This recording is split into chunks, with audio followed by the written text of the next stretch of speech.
जय भीम नमो बुद्धाय। आप देख रहे हैं WH न्यूज़। मैं हूँ विजय खौसे। इस वक्त मैं नागपुर के बेजन बाग मैदान में हूँ और बेजन बाग मैदान में धम्म सोहड़ा जो है यहाँ पर होने वाला है।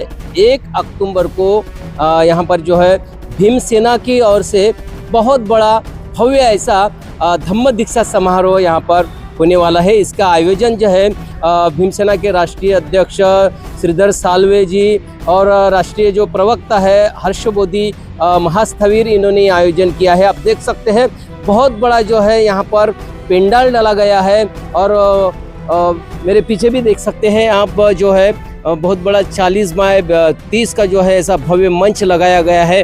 बहुत बड़ी ऐसी जो है तैयारी यहाँ पर शुरू है और बेजन बाग का ये नागपुर का मैदान है और लाखों की तादाद में जो है यहाँ पर जो है बौद्ध धम्म की दीक्षा लोग लेने वाले हैं। इस समारोह जो है 1 अक्टूबर को सुबह से ही ये जो है समारोह कार्यक्रम शुरू होगा। शुरुआती तौर पे बहुत बड़ा जलसा भी है। बड़े बड़े जाने माने जो है गायक जो है वो आने वाले हैं। विष्णु शिंदे जी यहाँ पर और बड़े बड़े और भी महाराष्ट्र के ख्यातनाम गायक यहाँ पर दिन भर अपना जलसा करेंगे। शाम में 5 बजे से लेकर जो है बाद में कार्यक्रम होगा वो धम्म दीक्षा समारोह का होगा। तो निश्चित रूप से ये एक ऐतिहासिक जो है ये कार्यक्रम होने जा रहा है। डॉक्टर बाबा साहब अम्बेडकर जी ने जो है 1956 में जो है नागपुर में दीक्षा दी थी और बाबा साहब अम्बेडकर ने कहा था कि भारत बौद्धमय करना है। तो उसी कड़ी को देखते हैं भीम सेना ने जो है ये बौद्ध धम्म दीक्षा का समारोह का कार्यक्रम रखा है। और मैं बताना चाहूँगा कि ये पहली राजनीति पार्टी है जो बौद्ध धम्म की दीक्षा समारोह कार्यक्रम लेती है। आज तक के किसी पार्टियों ने जो है मतलब अम्बेडकर मूवमेंट में जो भी पार्टियां हैं उन्होंने भी ऐसा धम्म दीक्षा सोहड़ा का जो है कार्यक्रम रखा नहीं है, क्योंकि बाबा साहब ने कहा था कि भारत बौद्ध में करना है तो ऐसे बौद्ध धम्म की दीक्षा लेने वाले कार्यक्रम करना चाहिए, मगर ऐसा किया नहीं। लेकिन भीमसेना का एजेंडा एक ही है कि प्रबुद्ध भारत करना है और प्रबुद्ध भारत बनाने के लिए है देश भर तमाम लोगों को जो है बौद्ध धम्म की दीक्षा लेना है। तो निश्चित रूप से अभी सुनते हैं भदंत हर्षबोधी महास्थविर और भीमसेना के राष्ट्रीय अध्यक्ष श्रीधर साळवे जी को। बोलते की बेजनबाग मैदानामध्ये धम्म दीक्षा सोहळा आयोजित धम्म समारोह का आयोजन किया गया है, क्या बताना चाहोगे? मैं आपके चैनल के माध्यम से सभी दर्शकों को आह्वान करूंगा, निवेदन करता हूं कि 1 अक्टूबर 2025 को बेजनबाग मैदान में लाखों की संख्या में बौद्ध धम्म की दीक्षा दी जाएंगी। और ये इसलिए आयोजन किया गया है कि 14 अक्टूबर 1956 को नागपुर के पवित्र दीक्षा भूमि पर डॉक्टर बाबा साहब आम्बेडकर ने धर्मांतर करके भूतों न भविष्य होने वाली न होने वाली धम्म क्रांति करके एक ऐतिहासिक महान कार्य किया था। उनके उद्देश्य को साकार करने के लिए, उनके सपनों को साकार करने के लिए पहली बार भीम सेना की ओर से बेजनबाग मैदान में लाखों की संख्या में बौद्ध धम्म का धर्मांतर करने का आयोजन किया गया है और जिसमें भिक्षु संघ को दान का भी आयोजन किया गया है। इस कार्यक्रम का एकमात्र उद्देश्य है प्रबुद्ध भारत निर्माण करना और जगह जगह धर्मांतर के कार्यक्रम का आयोजन करना और बौद्ध धम्म की दीक्षा देना। जब बौद्ध धम्म की दीक्षा देंगे तो बौद्ध लोग बढ़ेंगे और बौद्ध लोग बढ़ेंगे तो उनको संवैधानिक दायरे में लाने का प्रयास करेंगे और जितने भी बौद्ध की फैसिलिटी है, जितने भी संविधान में बौद्ध के मौलिक अधिकार है उनको प्राप्त होना चाहिए, उनको मिलना चाहिए। इसलिए हम लोग एक आयोजन किया है। अभी आप देख रहे हैं 1 तारीख की तैयारी चल रही है, इधर वर्षा भी हो रही, बाउज हो रहा है, फिर भी जो लोग सुरक्षा के दृष्टि से ये वाटरप्रूफ पेंडाल है, गेट है, VIP कुर्सियाँ है, लाइटिंग है और मनोरंजन के लिए सुप्रसिद्ध गायक विष्णु शिंदे, इनका बुद्ध भीम गीतों का महाजलसा है। इस तरह से ये कार्यक्रम का आयोजन है और हम इसी के लिए आह्वान करते लोगों को कि ज़्यादा से ज़्यादा संख्या में लाखों की तादाद में बेजनबाग मैदान में आए और ये धर्मांतर कार्यक्रम का हिस्सा बने। और यहाँ पर आने के बाद ऑलरेडी शपथ विधि के फॉर्म भरे जाएंगे। जो लोग फॉर्म भरेंगे नेक्स्ट टाइम उनको बुलाकर हम लोग प्रमाण पत्र देंगे, उनको कायदे में संवैधानिक दायरे में लाने का प्रयास करेंगे। आज ये बेजन बाग में कई देशों के 22 देशों के भिक्षु संघ का आगमन होगा और यहाँ पर बुद्ध वचनों का पठन होगा। विश्व की शांति के लिए ये कार्यक्रम हो रहा है। मैं आह्वान करता हूँ कि पूरे नागपुर शहर के और बाहर के जितने भी लोग दीक्षा भूमि पर आ रहे हैं वो अधिक से अधिक संख्या में बेजन बाग मैदान में आए और इस कार्यक्रम का, इस ऐतिहासिक कार्यक्रम का हिस्सा बने। प्रमुख अतिथि के रूप में कौन कौन आने वाले हैं? प्रमुख अतिथि के रूप में भीमराव जी आम्बेडकर है, स्वागत अध्यक्ष भूतपूर्व सामाजिक न्याय मंत्री माननीय इंजीनियर राजकुमार बडोले जी है जो वर्तमान में आमदार है। इस कार्यक्रम के उद्घाटक के लिए माननीय सुरेश क्यात जी है जो भूतपूर्व मध्य प्रदेश हाई कोर्ट के जस्टिस रहे हैं। इस कार्यक्रम में वियतनाम, थाईलैंड, श्रीलंका, बांग्लादेश, श्रीलंका कई देशों से बौद्ध धर्मगुरु आ रहे हैं।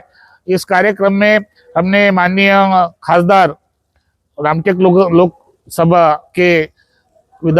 लोकसभा के श्याम कुमार बर्वे जी, उमरेठ के जो विधानसभा है उमरेठ के संजय मेश्राम जी, भूतपूर्व अनिल देशमुख जी, इन सभी को हमने निमंत्रण दिया है और प्रमुख अतिथि के रूप में और भी जिन जिन लोगों को हमने मान्यवरों को बुलाया वो आएंगे।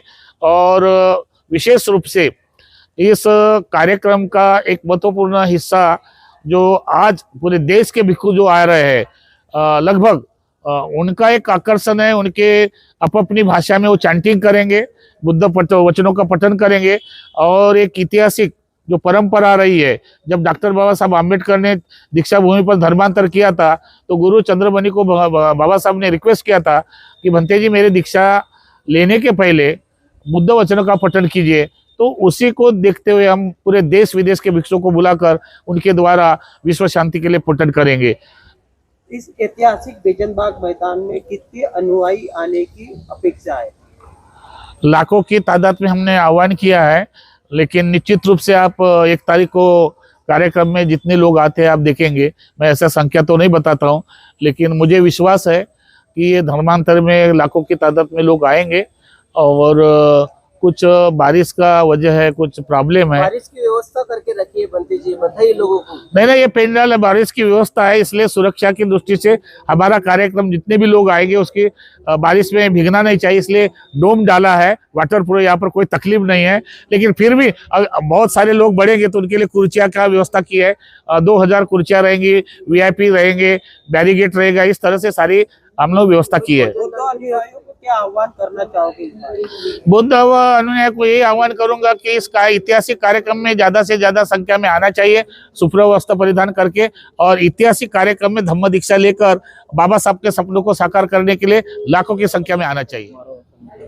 मी संजय मून, पूर्व विभागीय अधिकारी। धम्मदीक्षाबाबत आम्ही हे सांगू इच्छितो, 1 ऑक्टोबर 2025ला भदंत हर्षबोधी महास्थवीर यांच्या नेतृत्वामध्ये एक मोठा धम्मदीक्षेचा कार्यक्रम बेजनबाग ग्राउंड इथे ठेवण्यात आलेला आहे। त्या पित्यर्थ आम्ही बरीच सोय केलेली आहे आणि 22 देशाचे भंतेसुद्धा इथे येणार आहेत, देश विदेशातले भंतेजी। तरी ह्या सोहळ्याला जास्तीत जास्त लोक उपस्थित राहावे अशी आमची इच्छा आहे। त्याचप्रमाणे आम्ही इथे गाण्याचा सुद्धा कार्यक्रम ठेवलेला आहे। महाराष्ट्राचे कव्वाल आहेत, गायक आहेत, प्रल्हाद शिंदे त्यांची पूर्ण टीम, विष्णू शिंदेजी वगैरे हे इथे येणार आहेत।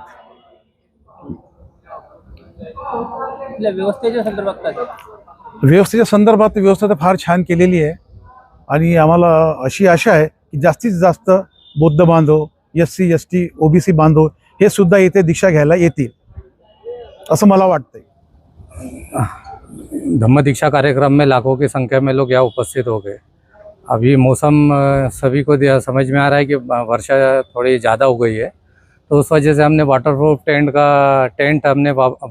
टेंट यहाँ पर बनाया है।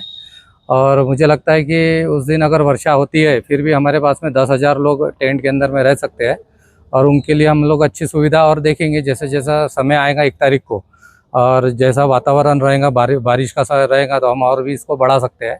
तो ये ऐतिहासिक जो कार्यक्रम है, ये अभी मुझे इस कार्यक्रम में ऐसा लगता है कि लोग बारिश हो या कुछ भी हो जाए पर वो उस बारिश में भी गीले होते हुए भी वो बौद्ध धर्म की दीक्षा लेने के लिए वो उत्साहित है। तो मुझे लगता है कि वो ज़्यादा संख्या में यहाँ लोग आएंगे और बौद्ध धर्म की दीक्षा लेंगे। उनकी रहने की खाने की व्यवस्था के बारे में क्या? नहीं, उनकी रहने की व्यवस्था तो हम लोग ने टेंट पे की है, और जो बाहर से हमारे गेस्ट आ रहे हैं उनकी व्यवस्था रवि भवन में की है। और खाने की व्यवस्था बोले तो बाकी जितने भी सामाजिक संगठन है, जो धार्मिक संगठन है, उन लोग अपने जितने उनकी हैसियत होती है वो हिसाब से वो लोग यहाँ पर ग्राउंड के बाहर में वो लोग भोजन दान की व्यवस्था करने वाले हैं। और जितने भी लोग यहाँ आएंगे मुझे लगता है सभी लोगों को वहाँ भोजन मिलेगा, क्योंकि जो सामाजिक संगठन के लोग हैं 8-10 संगठन के लोग हैं, उन्होंने हमें यानी बताया कि हम लोग कार्यक्रम के समय भोजन दान की व्यवस्था करेंगे। तो मुझे लगता है कि जितने भी आने वाले लोग हैं उनको अच्छी सुविधा मिलेंगी। और आप लोगों को ये सुविधा दिख रही है कि जो डोम हमने लगाया है ये बारिश को देखते हुए हमने लगाया, और हमें ये लगता है कि ये कार्यक्रम हमारा अधिक से अधिक लोग आना चाहिए। तो अधिक से अधिक लोग कब जब आएंगे जब हमारे पास में सुविधा होगी। तो सुविधा आप देखो कि आज की 28 तारीख है और ये हमारा टेंट पहले से बन के तैयार है। अभी 2-3 दिन और बचे, 2-3 दिन में हम लोग और आगे भी इसके आगे भी हम लोग डोम लगाने के प्रयास करेंगे। अगर वर्षा नहीं होती, अच्छी धूप आती है, तो हम लोग अच्छा इसमें बैनर वगैरह, पोस्टर, पंचशील के झंडे, खुर्चियाँ, chair, VIP chair, VIP barricade लगेंगे जिसमें वीआईपी लोग रहेंगे, वीआईपी लोगों को पास दी जाएंगी। प्रबोधन का कार्यक्रम है, मुंबई के सुप्रसिद्ध गायक विष्णु शिंदे जी यहाँ पर आ रहे हैं, तो मुझे लगता है कि उन्हें गाना सुनने और उनका प्रबोधन सुनने के लिए लाखों लोग यहाँ उपस्थित हो जाएंगे। सुरक्षा के दृष्टिकोण से क्या उपाय योजना की? नहीं, हमने पुलिस से सुरक्षा के लिए और पुलिस को इसकी इंटीमेशन दी है कि यहाँ पर हमारा इस प्रकार का धम्म दीक्षा का ऐतिहासिक कार्यक्रम है, लाखों लोग आने वाले। और इस कार्यक्रम में जब लोग आएंगे, पुलिस को इसकी खबर होती है, तो ये पुलिस का सुरक्षा का या इंतजाम करने का जिम्मेदारी होती है कि किसी इवेंट को कैसा ये करना चाहिए। अम्बेडकरी विचारधाराओं की जितनी भी राजनीतिक पार्टी है उन्होंने अभी तक के किसी पार्टी ने धम्म दीक्षा सोहला का कार्यक्रम नहीं किया है, लेकिन ये पहला कार्यक्रम भीमसेना ने किया है। क्या भीमसेना का क्या प्रमुख एजेंडा है? नहीं, भीमसेना का उद्देश्य है कि प्रबुद्ध भारत का निर्माण करना। तो भीमसेना प्रबुद्ध भारत का निर्माण कैसा करेंगी? तो प्रबुद्ध भारत का निर्माण तब होगा जब धम्म दीक्षा दी जाएंगी, लोगों को बुद्धिज्म में लाया जाएगा। अगर लोग ज़्यादा बुद्धिज्म में आएंगे, हमारी संख्या बढ़ेंगी तो हमारी ताकत बढ़ेगी। तो हमें प्रबुद्ध भारत बनाना है तो हमें अपनी संख्या बढ़ाना है। तो संख्या किस आधार पर बनेगी? तो संख्या बनेगी बौद्ध धर्म की दीक्षा देने से। वो बुद्धिस्ट बनेंगे, बुद्धिस्ट देने के बाद हमारी बुद्धों की संख्या बढ़ेंगी। आज भला ही केंद्र सरकार बोलते हैं कि हम लोग 1% के नीचे है, पर हम लोग मानते हैं कि आज हम 10% लोग हैं, पर वो सब बिखरे हुए लोग हैं। तो ये भीमसेना के माध्यम से हम सबको इकट्ठा करना चाहते हैं, और वो 10% लोगों का नेतृत्व करना चाहते हैं भीमसेना। अगर हम ये 10% लोगों को भी इकट्ठा करने में कामयाब हो गए ना, तो इस देश में हम लोग सत्ताधारी भी बन सकते हैं और हमारी बुद्धिज्म की जो नींव है वो मजबूत हो सकती है। तो हम कौन कौन से समाज के लोग 1 तारीख को बौद्ध बनने वाले हैं? इसमें ओबीसी समाज के लोग हैं, अदर समाज के लोग हैं, दिल्ली से भी लोग आ रहे हैं, कुछ कोरी समाज के उत्तर प्रदेश से आ रहे हैं, मीना समाज के लोग जो है, एसटी समाज के लोग हैं, वो भी राजस्थान से आ रहे हैं। तो बाहरी राज्यों से लोग ज़्यादा आ रहे हैं। तो मुझे लगता है कि बाहरी राज्यों से जब लोग ज़्यादा आ रहे हैं, दिल्ली से 1000 लोग आ रहे हैं, वो सब उन लोगों ने बस वगैरह की है, तो सब लोग 1000 लोग यहाँ पर दिल्ली से आने वाले। तो संख्या बाहर से ज़्यादा भी आने वाली है, नागपुर से भी आएंगी। फिर ये उत्तर नागपुर क्षेत्र है, उत्तर नागपुर क्षेत्र होने से तो ये उत्तर नागपुर ये गढ़ है, तो गढ़ होने से यहाँ पर ये संख्या अधिक होंगे, ऐसा मुझे लगता है। बौद्ध धम्म का सर्टिफिकेट भी दिया जाएगा उनको? हम लोग यहाँ पर एफिडेविट की जो फॉर्म रहता है वो एफिडेविट का यहाँ पर स्टॉल लगेगा, उसमें उनका एफिडेविट भरा जाएगा, उनकी सिग्नेचर ली जाएंगी, उनका आधार कार्ड लिया जाएगा और एक बॉक्स रहेगा, उसमें डाला जाए।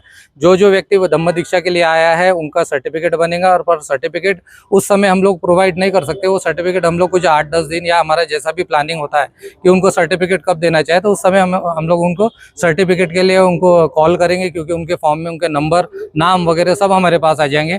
कितने लोगों ने बौद्ध धर्म की दीक्षा दी, क्या दिए, कितने लोग कहाँ से आए, ये सब डाटा हमारे पास आ जाएगा। और ये डाटा आने से फिर हम लोग उनको कॉलिंग करके दूसरा कोई प्रोग्राम अरेंज करके वहाँ पर उनको सर्टिफिकेट दिया जाएगा। कितने लोग दीक्षा ले सकते हैं? नहीं, अभी हमारा टारगेट तो 1 लाख के ऊपर है। हम लोग तो ये सोच रहे कि ग्राउंड में पैर रखने के लिए जगह नहीं रहेंगे, लोग सड़क तलक रहेंगे, ऐसा हमारा अनुमान था। पर जो वातावरण दिख रहा है, अगर इसी प्रकार का वातावरण रहा तो थोड़ा सा हमें वही चीज़ हमें ये लग रहा है कि हमें और व्यवस्था करनी चाहिए, टेंट को बढ़ाना चाहिए, लोगों को थोड़ा सा पानी से बचाना है। तो उस तरीके से हम लोग कोशिश कर रहे हैं। आज हम लोग सभी आए, हमने देखा है कि यहाँ कई जगह कीचड़ है, कई जगह लोगों के पैर ना खराब हो जाए, लोग शुभ्र कपड़े पहन के वस्त्र पहन के आएंगे, और ऐसा ना हो कि उनके कपड़े खराब हो जाए। इस वजह से हम पूरे ग्राउंड में कारपेट बिछाने वाले हैं, ताकि कारपेट इसलिए बिछाने वाले हैं कि आने वाले लोगों के कपड़े खराब ना हो और यहाँ चिकल ज़्यादा ना हो। जहाँ जहाँ चिकल होगा वहाँ हम लोग व्यवस्था कर रहे हैं, मुरूम डालेंगे, जो भी व्यवस्था हो रही है 2-3 दिन में हम वो व्यवस्था करने के लिए हम लोग तैयार हैं। और हमारा ये कहना था कि अगर पानी बरसात अगर बढ़ती है तो हम पूरे ग्राउंड में कारपेट बिछा देंगे, ताकि उसमें कीचड़ ना हो। क्या आह्वान करेंगे लोगों को आने के लिए? लोगों से मैं यही आह्वान करूंगा कि ये ऐतिहासिक कार्यक्रम है, और ऐतिहासिक कार्यक्रम में धम्म दीक्षा ऐतिहासिक कार्यक्रम, और इसमें अपना इतिहास में नाम दर्ज करे। आओ बड़ी ताकत से अपन प्रबुद्ध भारत का निर्माण करेंगे। हम सब लोग मिलके प्रबुद्ध भारत का निर्माण करते हैं। और प्रबुद्ध भारत की नींव बाबा साहब अम्बेडकर ने 14 नवंबर जो 1956 में दीक्षा भूमि से शुरुआत की थी, और ये 14 अक्टूबर 1956 में दीक्षा भूमि से शुरुआत की थी। और यही कारवा हमें आगे बढ़ाना है। अगर ये कारवा अगर आगे बढ़ता है तो मुझे निश्चित ही होता है कि हम लोग प्रबुद्ध भारत निर्माण करने के लिए बहुत जल्द ही हम लोग सफल करेंगे। फिर आने वाले समय में हमारा ऐसी योजना बनी है कि 2030 में हम 10 करोड़ लोगों को बौद्ध धर्म की दीक्षा देंगे, 2030 में। तो हमारे पास में और 5 साल है, 5 साल में के भीतर अंदर में हम सभी राज्यों में जा के हम लोग बौद्ध धर्म की दीक्षा का कार्यक्रम करेंगे। उस कार्यक्रम से हमारी संख्या बढ़ेंगी, और 2030 में हम लोग सभी, यहाँ से भी वही ऐलान होगा, सभी हमारे मन से यही बात लोगों को बताई जाएंगी कि 2030 में हम 10 करोड़ लोगों को भीमसेना के माध्यम से बौद्ध धर्म की दीक्षा देंगी। हमारा सुना है ना इस कार्यक्रम के आयोजकों ने क्या कहा है। निश्चित रूप से आप भी दीक्षा लीजिए यहाँ पर और बौद्ध धर्म में प्रवेश करिए। तमाम देश भर से लोग यहाँ पर बौद्ध धर्म की दीक्षा लेने के लिए आ रहे हैं। तो आप भी नागपुर के बेजन बाग मैदान में 1 अक्टूबर को जरूर आइए और बौद्ध धर्म की दीक्षा लीजिए। यहाँ पे आपको बौद्ध धर्म का सर्टिफिकेट भी मिलेगा। तो तमाम जो लोगों से मैं निवेदन करूँगा कि बौद्ध धर्म का प्रचार प्रसार और करने के लिए और बौद्ध की संख्या बढ़ने के लिए बौद्ध धर्म की दीक्षा जरूरी है। तो आप भी बौद्ध धर्म का स्वीकार करेंगे 1 तारीख को आइए और बौद्ध धर्म की दीक्षा लीजिए। देखते रहिए WH न्यूज़। लाइक करें, सब्सक्राइब करें। जय भीम, नमो बुद्धाय।